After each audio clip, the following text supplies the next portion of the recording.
but there's something very healthy and very important about knowing that adults are in charge.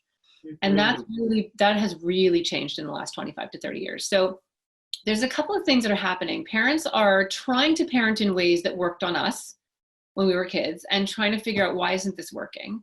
Children are different and they see us differently. They see adults differently. The whole dynamic has shifted.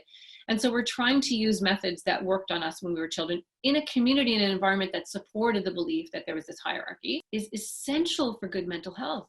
It's essential for feeling loved. And so what happens when you don't have that feeling of containment, kids, first of all, feel like no one's in charge, which is a huge problem. Yep. And then they also get very confused about their emotions. And listen, I say to parents, if you don't teach them these lessons, life will. And life is a much harsher teacher, trust me. And so what we're seeing now with older kids, actually not even older kids, depression, anxiety, self-harm, it's even happening with younger kids. Suicidal talk and ideation, we're seeing at younger and younger ages. It's rampant with teenagers and young adults. So there's this obsession with being happy, but we have wildly confused happiness and pleasure. If my mom is freaking out or my dad is freaking out because I'm feeling this way, this must be bad. This must be worse than I thought, right? So it's maintaining that balance and seeing all of that as contrast and then learning how to manage it. And that's especially true when kids are angry, right? You don't want to be angry back, but you want to be, and anxious as well, mirroring back the urgency. Right? I get that this is important to you. And that energy actually really changes how a conversation can go.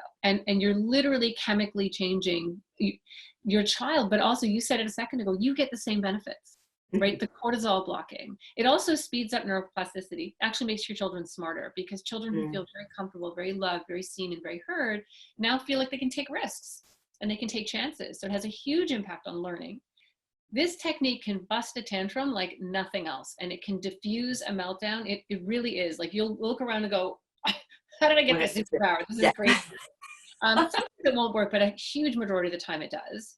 And I also want parents to know, of course you're going to blow it. Of course you're going to yell and stuff. We're human, right? That wouldn't even be normal if you were like, in the zone all the time. That's not even real. So when you blow it, you can use this technique to go back and repair. You have been so instrumental in our family. We have a gladiator child, and I love that you termed it, because it gives even me a more positive perspective. That's exactly why I chose that term. I don't like to pathologize. And the very things that make these children really difficult are going to make them, they're going to save the world one day. I actually think that. I really do. You just got to get them there, right? Yes. That's the hard part. That is the hard part. Spirit, right? Without breaking spirit.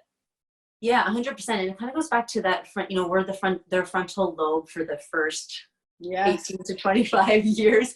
I know it's a long journey. Yeah, but it's true, because we have that opportunity to help them and guide them. But if we don't have those tools, how could we possibly do that in an effective way? And this is why this technique is fantastic.